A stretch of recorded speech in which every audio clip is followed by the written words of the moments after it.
So, Jay Rude, what lovable book are we talking about today?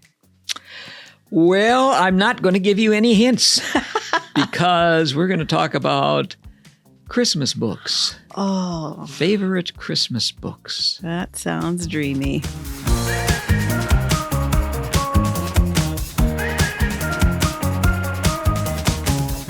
What's your favorite book about Christmas?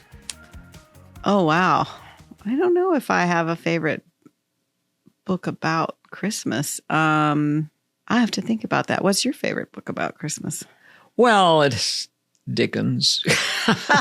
Shocker. We just had a Dickens episode, but Christmas Carol is it's the ideal Christmas read, I think. Mm-hmm. The conversion of Ebenezer Scrooge from Christmas hater to... How long is that's a short one, right? It's more of a novella. Okay, I was going to probably say 120 pages, something like that. Yeah. A book that I think is an interesting one to read around Christmas would be The Long Winter by Laura Ingalls Wilder, because if you are home, especially, well, wherever you are, our culture equates Christmas with snow, whether you're in a warm climate or not. And I think it has such a Christmas mood throughout because it's definitely a cozy novel, right? Mm. And I think it also kind of gets back to, or it can remind us about whether we are giving just to give, shopping just to shop, or how, the things they have so little, but the things that they give each other are so precious and so dear and so personal. They make their gifts. They spend the tiny bit of money they have on stuff to make the gifts for each other. It's very touching. And it, especially when I think more and more we're going to this hyper consumerism and piles and piles and piles of gifts to open, and can be a reminder of, being more careful in our choices and specific in what we choose for people. So it might be a nice Christmas book to read. Obviously, it's a chapter book, but it's children's chapter book. But I don't think the ideas in it are only for children, obviously. Yeah, and it's one of the last ones in that series. Mm-hmm. She's older. Yeah. I mean, she's a teenager. Yeah, and the books are sort of simpler reading. I think that's one of the things about later the series that is really compelling is that, when she's writing about herself as a really young child, the books are for younger children. And as she grows and her understanding of the world grows, then the insights in the book expand as well. So she's older. She's starting to understand more about how life is and what her parents' responsibilities are, and she's participating in the responsibilities of the household. Her sister is blind by this time, so I think it's a good book to read at Christmas, and especially aside from the gift giving of their own Christmas, because she always writes about their Christmas dinners and everything, but also just like I said, it's just the cozy. Because it's forced coziness, because they can't go anywhere because the snow is 5,000 feet high. You can't even open the door, so you got to stay home. What can you remember books that you've been given that were particularly special to you? Well, you've had a tendency to give me piles of books for Christmas. Yeah, just as I talked about not giving too much stuff, then I give you piles of books. Well, like the 5 New York Times best novels of the year sort of thing. Some are better than others. You don't always agree with them that they are the best. Some of them I think, who paid you off? This book is not that great. But some of them have been really good. I think you gave me Demon Copperhead. I think so. I must have been on their list. One of those, which was a fantastic book. We talked about David Copperfield in the last episode. Yeah. That's a Barbara Kingsolver book that is a sort of modern take on the David Copperfield story. Yeah. That was a really interesting Wasn't read. there a Won the Pulitzer Prize. Zadie Smith book that was a Dickens takeoff? I thought that. If so, I don't know what it is. Okay, I thought that.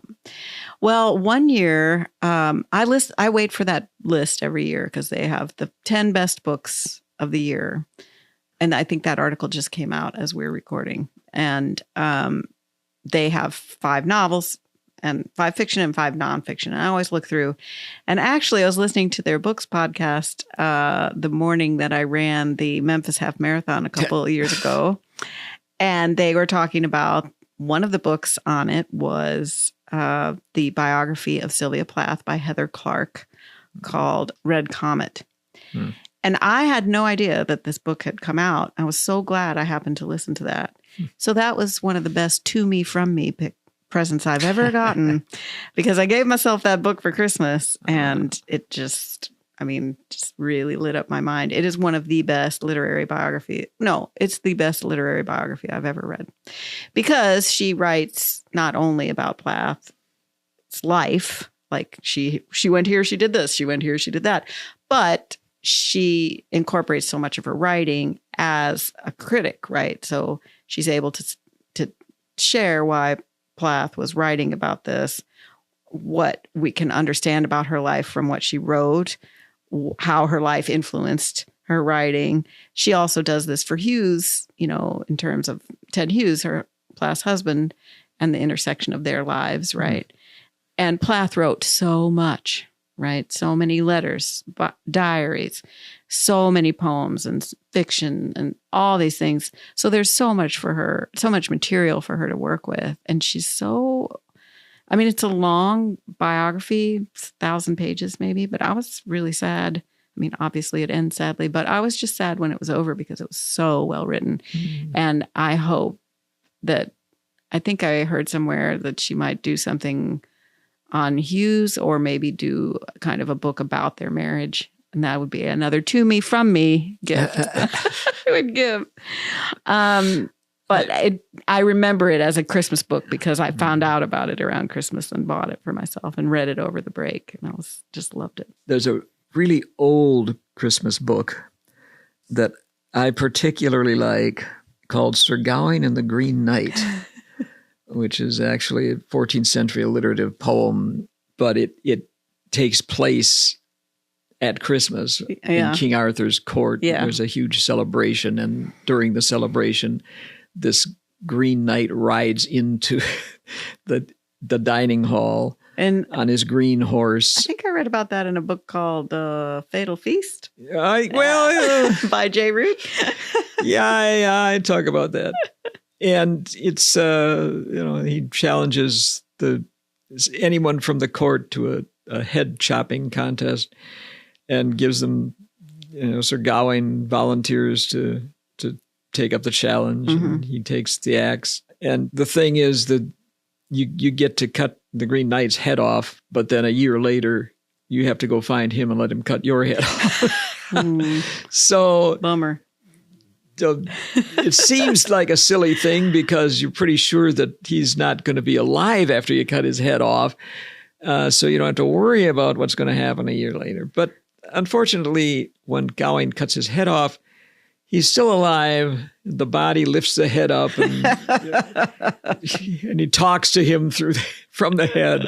I'll meet you a year later. Merry Christmas. A year later, he goes and withstands the blow from the Green Giant. But it's a Christmas story because it's kind of about death and rebirth. Mm-hmm. And Christmas occurs at the time of year when the earth goes through its death into winter. Right. And its rebirth as the sun starts coming back. And Christmas is right after the winter solstice. Right. When the sun is just beginning the days are just beginning to get a little longer all the time. So it's a rebirth. It's a death and rebirth story that fits with the season. Well, we always give each other books. And what do you like about getting books for Christmas? Books are lovable to me, as I've noticed made that. Clear. And if there's going to be a book or two that I love in that stack, it's going to add to the pleasure of my life. I always like the stack of books you have. We have each after, presents are opened and everything's, tidied, and you're maybe putting away the stuff from the dinner, and you look over and see your new pile of books, because it's just what's waiting for you. The world's in there, and all the thoughts you'll think, and the things you had never considered before. And I think it's, books are kind of it's like a microcosm. You don't know how education will change you when you take a class or you get a degree. You may take it with one thing in mind, but by the end you're changed in ways you didn't foresee, because you don't know what you don't know, right? And I think that's the same way with a book. You don't know how you'll be changed by the end. And I think it's exciting. I remember getting books for Christmas when I was a kid. The first one I remember, there was this series of books called Little Big Books. Mm-hmm. They were relatively long for kids' books. Mm-hmm. They were like maybe 150 pages long, maybe 200 pages long. But they were the story on one side, a picture on the other. So right. There was a picture on every page, basically. Right. And I got one for my birthday. It must have been maybe when I was 7, I'm guessing. I got this Jim Bowie book, and there was a Jim Bowie TV show at the time. Mm-hmm. It was sort of based on that. And I realized, there's a whole series of these books. Boy, I'd like to get some more of them. And for Christmas, I got the entire rest of the series. Oh, wonderful. How exciting. It was exciting, and I just loved it. One of them was Sir Lancelot. That was my first introduction to Arthurian legend, mm-hmm. Which became my thing.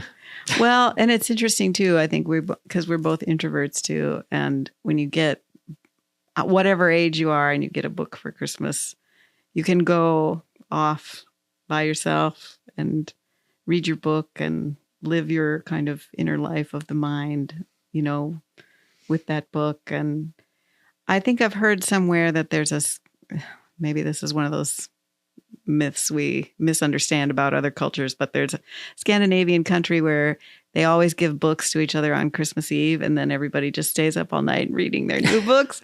And I just think that's so lovely. It seems, it might be an urban legend, but it ought to be true. It's so cozy, right? It's so snuggly and cozy, and, staying in your home because it's cold outside, but your thoughts are alight and warm because you have a new book. Yeah. What I used to do, I had a headboard for my bed. It was a bookcase headboard.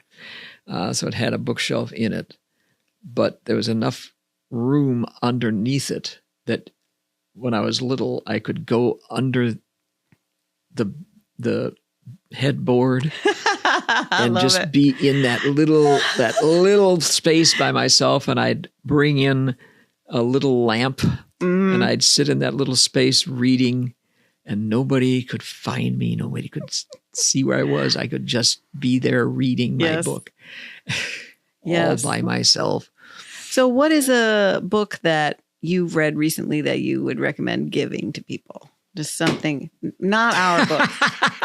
I think our books would be great. Our listener knows all about our books. Okay. What is something you've read recently where you were just like, this book is so good, I want other people to read it? Well, I mentioned, didn't I, Demon Copperhead? Mm-hmm. I think that's one of the best, mm-hmm.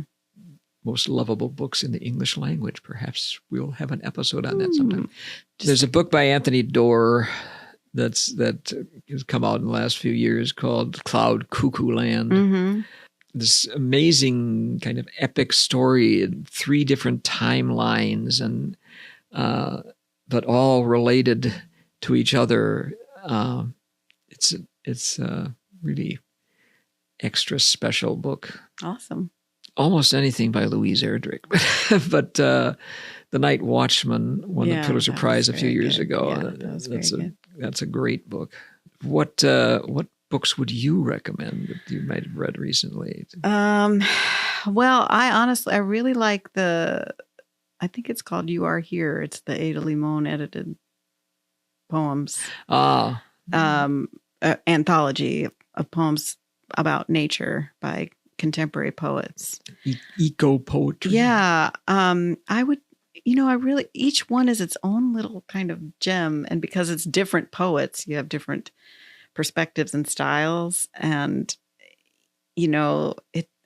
I especially think it's nice because people can be intimidated by poetry. And these are all very accessible. There's a little biography of each poet. So you have a kind of context for the writer. And I think I'm really enjoying it. And I think it's also, I would definitely give it as a gift because it's going to be appealing to people who maybe don't think they would like poetry, but it reminds us of something that's here for all of us, which is the natural world and the consolation and the inspiration of the natural world. So I think that would be high on my list. And also, honestly, that Plath biography is really amazing. It's like an epic novel.